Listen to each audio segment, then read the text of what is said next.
Good evening, I'm Norah O'Donnell, and we begin with tough new questions about the man hoping to lead the Pentagon, one of the most powerful jobs here in Washington. Members of the Senate Armed Services Committee grilled Pete Hegseth. Why? Well, the Secretary of Defense manages a nearly $1 trillion budget and 3.4 million personnel. Democratic senators today zeroed in on his limited management experience and allegations of sexual assault and heavy drinking.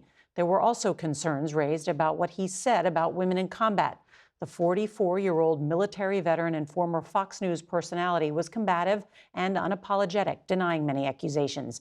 Hegseth has vowed not to drink if confirmed the top defense post, but did not say he would resign if he faltered.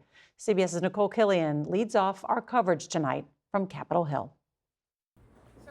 Defense Secretary Pete Hegseth arrived on Capitol Hill this morning, casting himself as a change agent. Now, it is true and has been acknowledged that I don't have a similar biography to defense secretaries of the last 30 years. But it's time to give someone with dust on his boots the helm.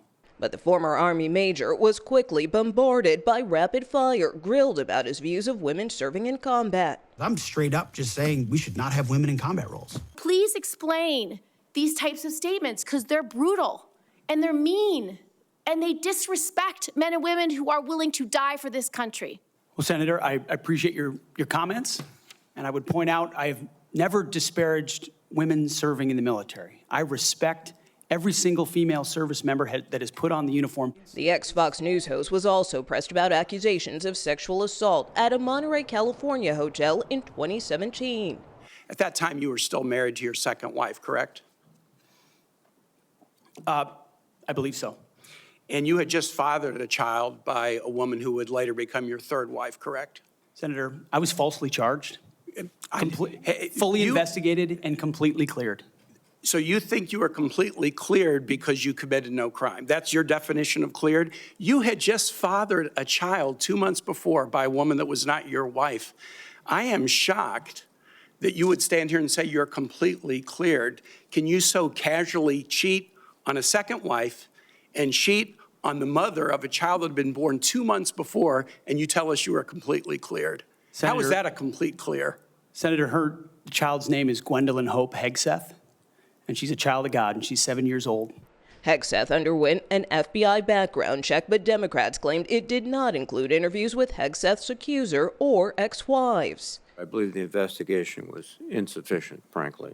And according to The New Yorker, Republicans Joni Ernst and Susan Collins turned down meetings with Hegseth's alleged accuser, which they both disputed.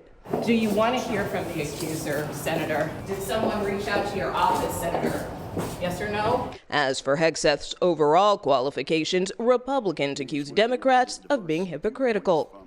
How many senators have showed up drunk to vote at night?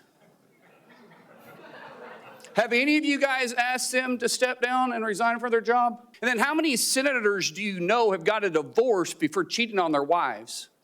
Did you ask them to step down? Tonight, the Trump team is pleased with Hegseth's performance, with one advisor telling CBS News it sets the tone for the rest of their nominees. Hegseth will continue meeting with senators. A committee vote on his confirmation is set for Inauguration Day, Monday. Norah? Nikole Killion on Capitol Hill. Nikole, thank you very much.